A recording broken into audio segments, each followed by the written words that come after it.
Buenas tardes a todos los espectadores. Mi nombre es Ángel Sánchez Domínguez Y yo soy Irving José Naranjo Paredes. y somos alumnos del Instituto Tecnológico de México Campus Veracruz. Actualmente estamos cursando el quinto semestre de la carrera de Ingeniería de Sistemas Computacionales y a través de este tercer video vamos a explicar una serie de conceptos a modo de examen de la materia de sistemas operativos, específicamente en la unidad 3 llamada Administración de Memoria. Así que, sin más dilación, comenzamos. Para la primera pregunta tenemos una propiedad o definición que dice, puede ser considerada como un arreglo lineal de localidades de almacenamiento de un byte de tamaño o cada localidad de almacenamiento tiene asignada una dirección que la identifica. Bueno, esa es una propiedad de la memoria principal. La memoria principal en una computadora es la memoria RAM y guarda los datos que utilizan cada uno de los procesos de forma temporal. Como segunda pregunta tenemos lo que es un concepto, el cual nos dice, es de mucho mayor capacidad que la memoria primaria, pero también es mucho más lenta. Aquí la respuesta es la memoria secundaria. Habitualmente la memoria secundaria o de almacenamiento masivo suele tener mucha más capacidad que la memoria primaria, pero esta es mucho más lenta. En las computadoras modernas, los discos duros suelen usarse como dispositivos de almacenamiento masivo. El tiempo necesario que se necesita para acceder a un byte de información de un disco duro que contiene platos magnéticos se mide en milésimas de segundo, que son milisegundos. En cambio, si se accede al mismo tipo de información, pero desde una memoria de acceso aleatorio, que es la memoria RAM o memoria principal, esta velocidad se mide en 1000 millonésimas de segundo, es decir, en nanosegundos. Entonces, como podemos ver, los discos duros son considerablemente, a pesar de que el tiempo que se siente en el que se accede a la información se siente que es muy bajo, realmente para la computadora es más tardado que acceder al mismo tipo de información desde la memoria RAM. Para la tercera pregunta tenemos, ¿cuáles son las propiedades de los medios de almacenamiento? Los medios de almacenamiento, según sus propiedades, se pueden dividir en tres tipos. Los dispositivos magnéticos, los dispositivos de almacenamiento de unidades ópticas y los dispositivos de almacenamiento electrónicos. Los dispositivos de almacenamiento magnéticos tienen propiedades ferromagnéticas, por eso su nombre, y contienen la información de acuerdo a la codificación binaria, empleando la orientación de las partículas cargadas como sistema de escritura. Por otro lado, las ópticas funcionan a través de un láser de lectura y grabación. Este tipo de almacenamiento opera sobre discos ópticos circulares. Y por último, el almacenamiento electrónico o de estado sólido solo implica el uso de aparatos de almacenamiento generalmente retirables que guardan información en su interior, de chips y tecnologías dependientes del flujo de la corriente eléctrica. Esto es según el material o el funcionamiento de dichos materiales. Sin embargo, tenemos otras clasificaciones según las propiedades de los medios de almacenamiento. Siguiente, por favor. Bueno, según su comportamiento dentro del sistema, podemos también dividir a los medios de almacenamiento en dos tipos, los dispositivos primarios y los dispositivos secundarios. Ahora, los dispositivos primarios son aquellos que guardan la información en la computadora de forma continua, recibiendo un flujo constante de electricidad. Por otro lado, los secundarios son de uso eventual y comúnmente estos dependen de cuando el usuario pues, activa o desactiva. En este caso podríamos decir que una memoria flash o USB. Y por último, la última clasificación que tenemos es por su recuperación de memoria, cómo recuperan la información. Y en este caso tenemos los dispositivos de acceso secuencial y los dispositivos de acceso aleatorio. Los de secuencial son aquellos en los que leen registro por registro para obtener la información, desde un punto deseado hasta que lo encuentran. Y esos suelen ser más lentos.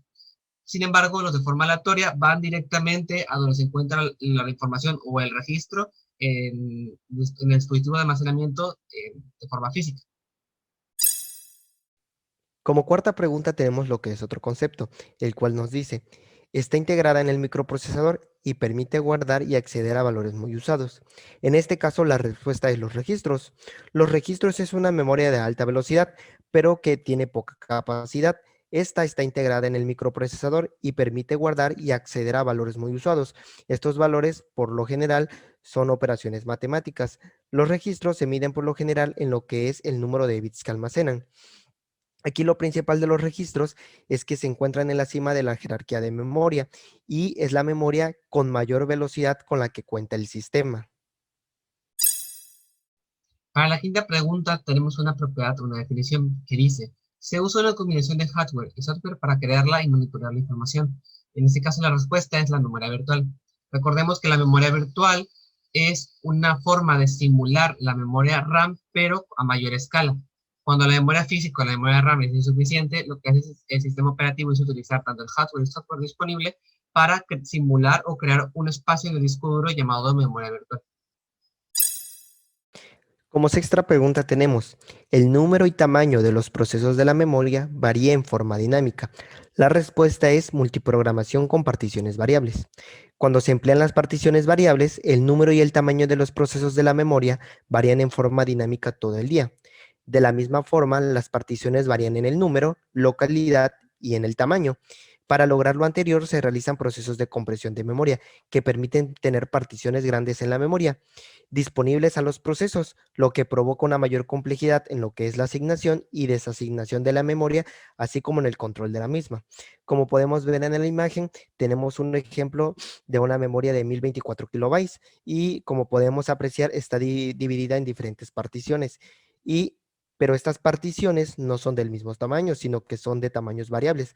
Dependiendo el proceso, es el tamaño de la partición que se asigna. Como podemos ver, el sistema operativo tiene 64 kilobytes, hay un proceso A que tiene 512, hay un espacio libre de 256, después tenemos otro proceso B de 128 y al final otro espacio libre de 64. Y entonces, como podemos apreciar, el número de particiones, en este caso aquí está estático porque son 5, pero este número puede variar y de igual manera, como vemos, dependiendo del proceso, es el tamaño que se le proporciona a la partición. Para la pregunta 7 tenemos una definición que dice, generalmente se añade un bit más a cada entrada de la tabla de páginas y garantiza que las únicas páginas que transfieren almacenamiento principal son aquellas que requieren los procesos. La respuesta a esto es la paginación por demanda. A diferencia de la paginación por intercambios, la paginación por demanda lo que hace es que cada uno de los procesos se están ejecutando o se están guardando en la memoria principal, pero cuando están inactivos o ya no se están utilizando, se mandan a la memoria del disco, incluyendo las páginas que contienen cada uno de estos. Cuando un proceso se reincorpora o es vuelto a llamar por el sistema, lo que hace la paginación por demanda es traer consigo las páginas de solamente el proceso que se va a utilizar en ese momento. La paginación por demanda utiliza bits válidos e inválidos que indican si las páginas están en la memoria principal o en la memoria del disco, sabiendo así si el proceso está activo o inactivo.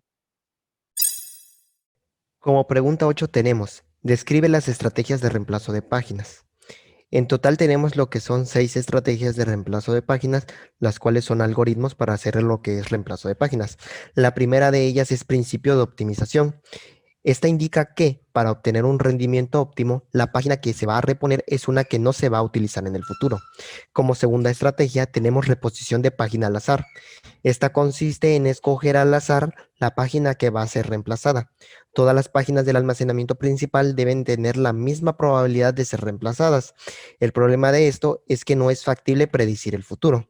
Como tercera estrategia, tenemos reposición de página por el sistema FIFO. En este se registra al momento en que cada página ingresa al almacenamiento primario. Para reemplazar una página, se selecciona aquella que ha estado más tiempo almacenada. Las siguientes tres, la que sigue, reposición de página menos reciente utilizada, la LRU. Esta estrategia selecciona para ser reemplazada la página que no ha sido usada durante un mayor periodo de tiempo. La quinta es reposición de página menos frecuente usada, LFU. La página que será reemplazada es aquella que ha sido usada con menos frecuencia o que ha sido referida con menos intensidad. Y como última estrategia tenemos lo que es reposición de página no usada recientemente, NUR.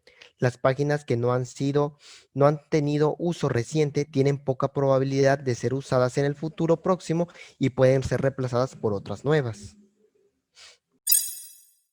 Para la novena pregunta tenemos diferencia entre paginación y segmentación, obviamente enfocadas a sistemas operativos. Para esto voy a utilizar una analogía y aunque puede parecer un poco obvio, como si tuviéramos un libro, cuando hablamos de segmentación podríamos referirnos dentro de dicho libro al índice, en el cual en el índice tenemos una serie de temas, sin embargo cada uno tiene un tamaño variable de páginas. No sabemos exactamente, no tienen que tener el mismo número de páginas cada uno.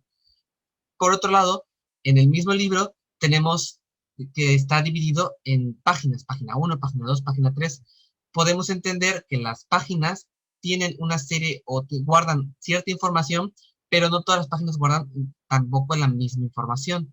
De hecho, por un lado podemos tener una página que esté más llena que otra.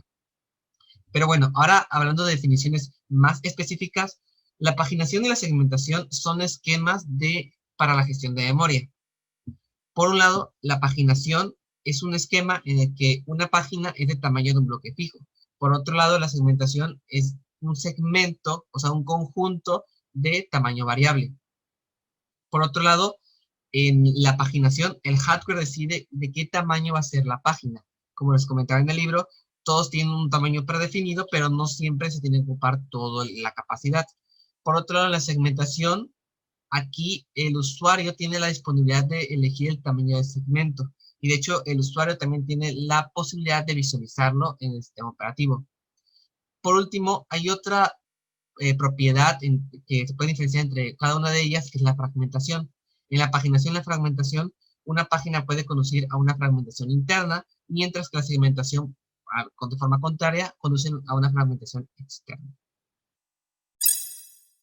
Como pregunta 10 tenemos otro concepto, el cual nos dice, es el mejor método que puede ser implementado para reemplazar una página, debido a que el pasado es usualmente un buen indicador del futuro.